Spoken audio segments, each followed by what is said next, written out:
Continuamos ahora con nuestro estudio de la obra de Cristo. En nuestra última sección consideramos brevemente su muerte expiatoria en la cruz y hoy vamos a mirar la resurrección.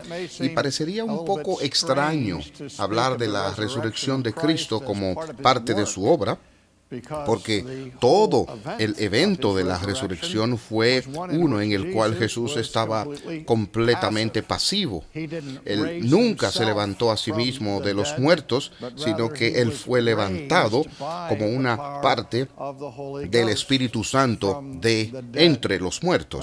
Pero yo entiendo en esto de la resurrección que lo primero que debemos entender es que cuando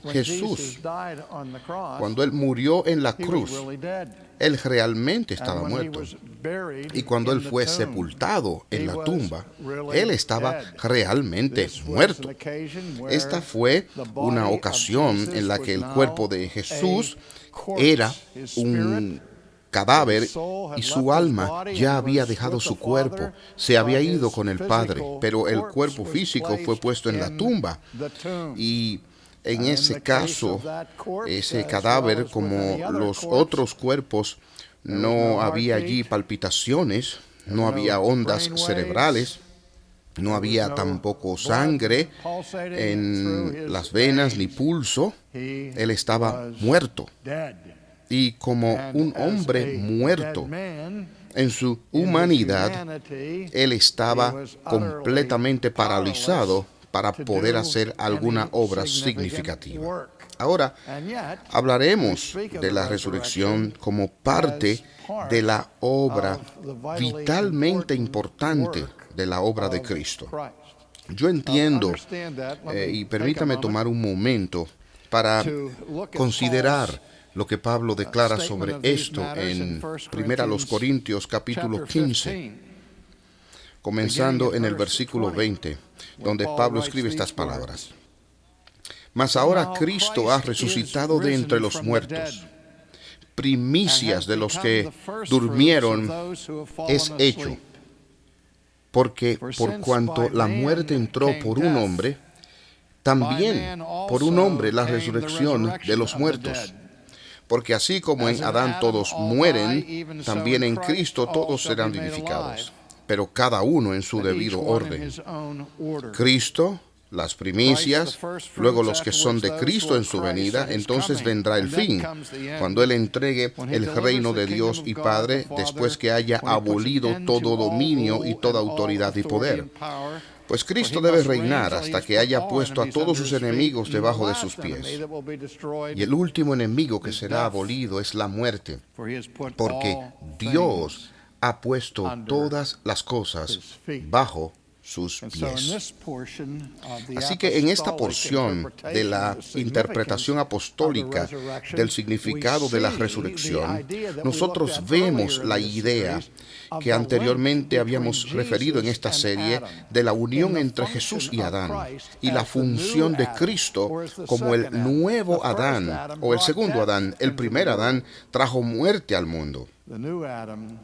El nuevo Adán trae resurrección de entre los muertos. Así entonces, el enemigo supremo que aflige la vida humana, la muerte misma, es vencida triunfalmente con la resurrección. Aquí vemos Christus Victor, la victoria de Cristo, no solamente sobre Satanás, no solamente sobre el pecado, sino que Él es victorioso sobre la muerte misma, y no simplemente para Él mismo. Lo que el apóstol nos dice aquí es que Él viene a ser primicias, primer fruto, de manera que la resurrección, allí Dios no solamente levantó a Jesús de entre los muertos, sino que también Él levantó todos los que están en Cristo, que participarían en ese triunfo sobre la muerte.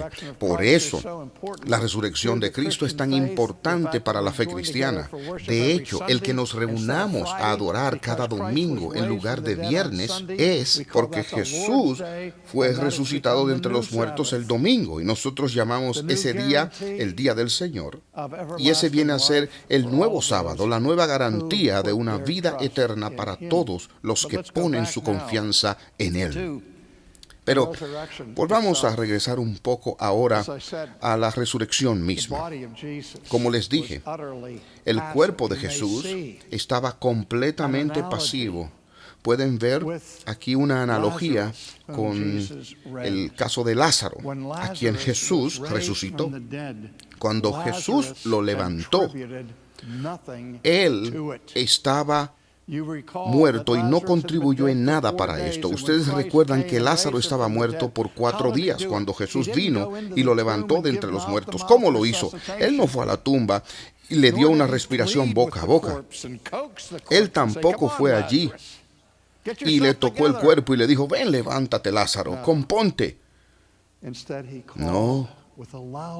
En lugar de eso, Él lo llamó con una voz alta y dijo: Lázaro, ven y sal fuera.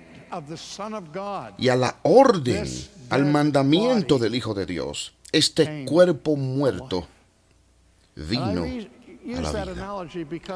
Y yo uso esa analogía porque nos lleva al amanecer de la creación y cómo todo el universo vino a ser, cómo la vida ocurrió en primer lugar. La posibilidad de un choque de átomos y una explosión. No. Sino a través del imperativo divino, por el mandato del Dios eterno, el omnipotente, el que dijo: sea la luz. Y la luz fue. El poder de su mandato fue lo que ocurrió, y eso dio lugar a la vida como una realidad en primer lugar, y fue lo que hizo que Lázaro se levantara de entre los muertos.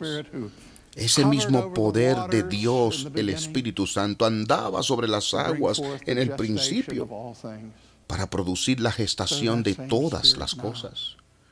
Ese mismo Espíritu ahora viene a la tumba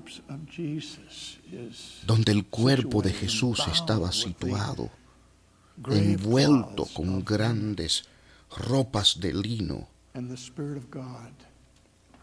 y el Espíritu de Dios lo levanta de entre los muertos. Piensen en eso. Ese domingo temprano en la mañana, de repente, las ondas cerebrales comenzaron. El corazón comenzó a latir. La sangre comenzó a circular por las venas del maltratado Jesús. Y en el poder del Espíritu Santo, Él sale de esas ropas, sale del estado de la muerte. Él sale vivo, victorioso sobre la muerte.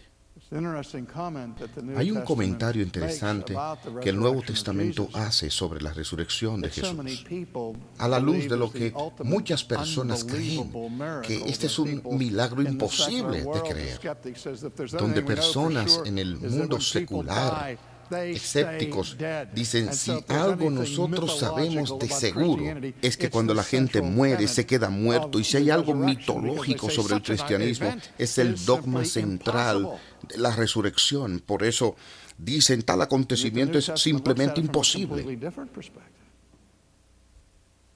Y el Nuevo Testamento lo mira de una perspectiva completamente diferente y dice: no fue posible que la muerte lo retuviera. La muerte no tenía reclamo sobre él. La muerte es el castigo que Dios da a los que viven por el pecado. Pero Jesús no tenía pecado. Por supuesto, cuando Él llevó nuestros pecados por imputación a la cruz, Él estaba lleno del pecado, pero no eran suyos.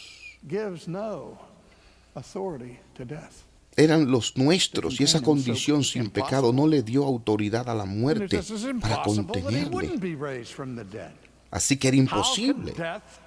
Esto es imposible, que Él fuera levantado de entre los muertos. ¿Cómo podía la muerte mantener cerrado un ser humano sin pecado?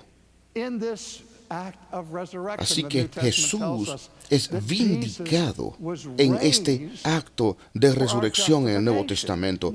Nos dice allí que Jesús fue levantado para nuestra justificación. Y eso es extraño. Él vivió para nuestra justificación, Él murió por nuestra justificación, pero también fue levantado por nuestra justificación. De manera que todo el proceso por el cual somos hechos justos delante de Dios reposa en la persona de Jesús, su vida, su muerte y su resurrección. ¿Por qué? ¿Cómo nuestra justificación reposa en esto? Pero todo lo que Jesús hizo fue vivir una vida de perfecta obediencia, lo que consideramos. Además, ofrecerse a sí mismo con un sacrificio perfecto. Pero ¿cómo nosotros sabemos que el sacrificio satisfizo a Dios? ¿Cómo podemos saber que ese sacrificio perfecto en la cruz fue aceptable para Dios? Pero ¿cómo sabemos que esta ofrenda de propiciación fue una propiciación para el Padre? En la resurrección, allí en esa resurrección el Padre dice que Él recibió el sacrificio perfecto de Cristo, que Él lo aceptó como su obra de justificar al impío. El Padre está diciendo en la resurrección, yo estoy satisfecho. Y así remueve la maldición de todos nosotros en la resurrección de entre los muertos. Más tarde, en Primera a los Corintios, vamos a comenzar en el versículo 42. Así también es la resurrección de los muertos. Se siembra el cuerpo, nuestro cuerpo, cualquier cuerpo. Se siembra en corrupción. Resucitará en incorrupción. Una vez más, es más vívido con la sepultura de Lázaro. Ahí se nos dice que después de 4 días estaba en ese aroma terrible que salía de la tumba, donde la vieja versión del rey Jacobo dice que hedía. El mal olor que sale con la corrupción de la carne era parte de la realidad de la muerte y la sepultura de Lázaro. ¿Por qué las mujeres fueron a la tumba temprano el domingo en la mañana? A no ser para traer sus ungüentos y perfumes, para ungir el cuerpo de un hombre que estaba muerto y comenzaría a corromperse.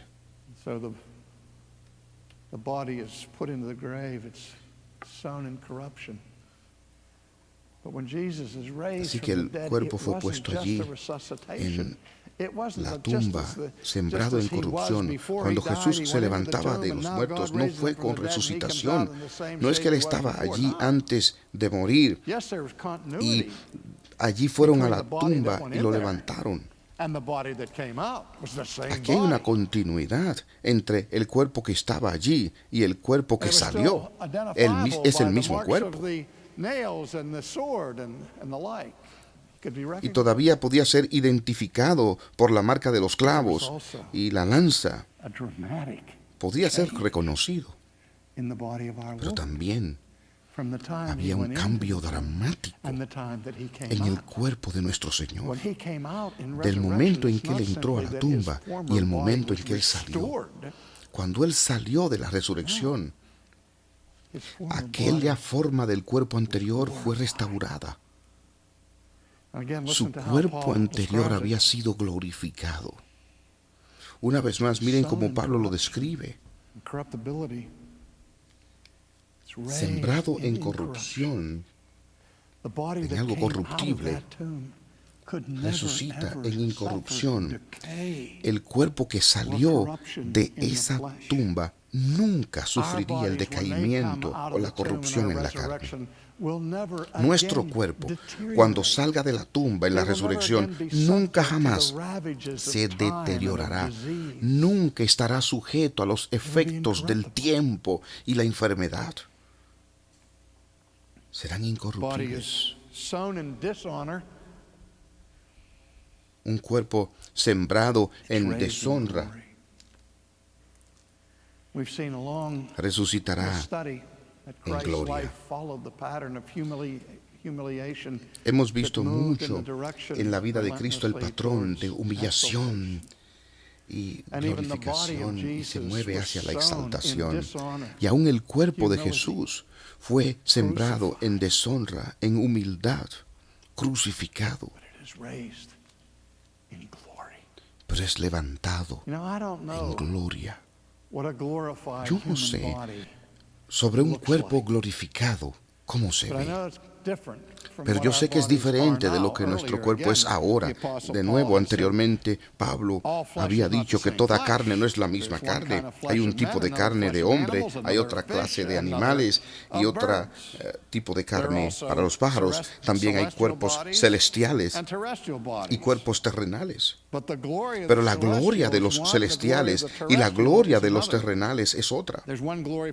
Hay una gloria para el sol, una gloria para la luna, otra para las estrellas. Una estrella se diferencia de otra.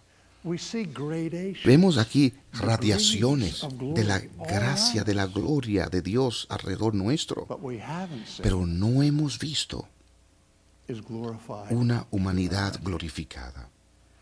Y eso fue lo que salió de la tumba. Sembrado en deshonra, levantado en gloria. Y sigue adelante. Se siembra en debilidad. Ustedes saben que la Biblia dice del salmista sobre nuestra creación que fuimos maravillosamente hechos. A veces yo medito en mi propia vida, en varias décadas. A veces me sorprende cómo este cuerpo es tan frágil y ha podido sobrevivir 70 años en este mundo, en este planeta, con todas las enfermedades, todas las cosas que ocurren. ¿Alguna vez no se ha puesto a pensar en esto? Que el corazón sigue latiendo. Estamos tan cerca a veces de la muerte. Estamos a un latido de distancia, porque nuestros cuerpos son fundamentalmente débiles. No tienen la capacidad de sostenerse a sí mismos por siempre, para vivir para siempre. Somos impotentes para eso en nuestra condición natural. Somos sembrados en debilidad. Esto es el cuerpo de Jesús. Fue puesto en la tumba en la debilidad de la carne humana, pero el cuerpo que salió dejó esa debilidad atrás. Ese cuerpo que salió en poder y en fortaleza. Hay un cuerpo animal y hay cuerpo espiritual. Así también está escrito: fue hecho el primer hombre Adán, alma viviente; el postrer Adán, espíritu vivificante. Mas lo espiritual no es primero, sino lo animal, luego lo espiritual. El primer hombre es de la tierra, terrenal. El segundo hombre, que es el Señor, es del cielo.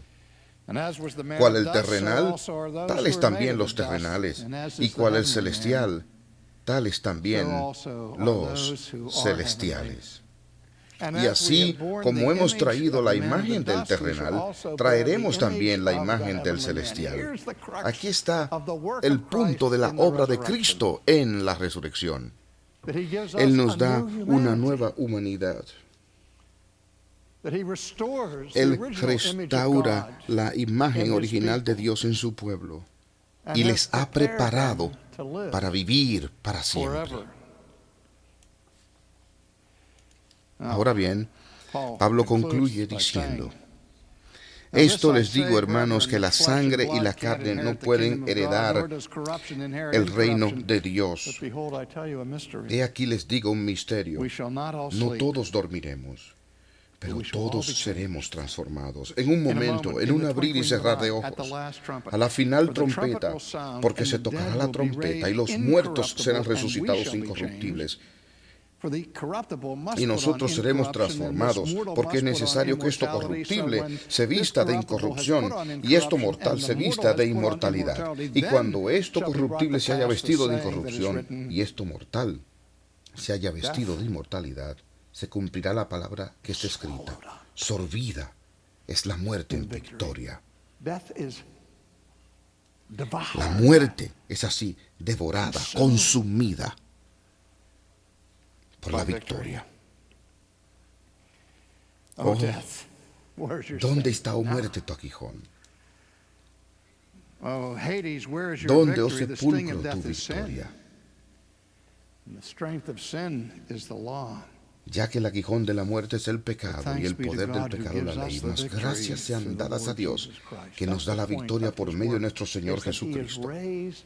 Este es el punto de su obra. Él ha sido resucitado por el Padre, por el poder del Espíritu, no simplemente por sí mismo, por su vindicación, sino por nosotros. Es el primero resucitado de esta manera en un cuerpo glorificado. Pero de ninguna manera Él es el último. Todo aquel que ha visto a Jesús compartirá esta gloria de la resurrección. Esta es la esperanza. Esto está en el corazón, en el centro de la fe cristiana.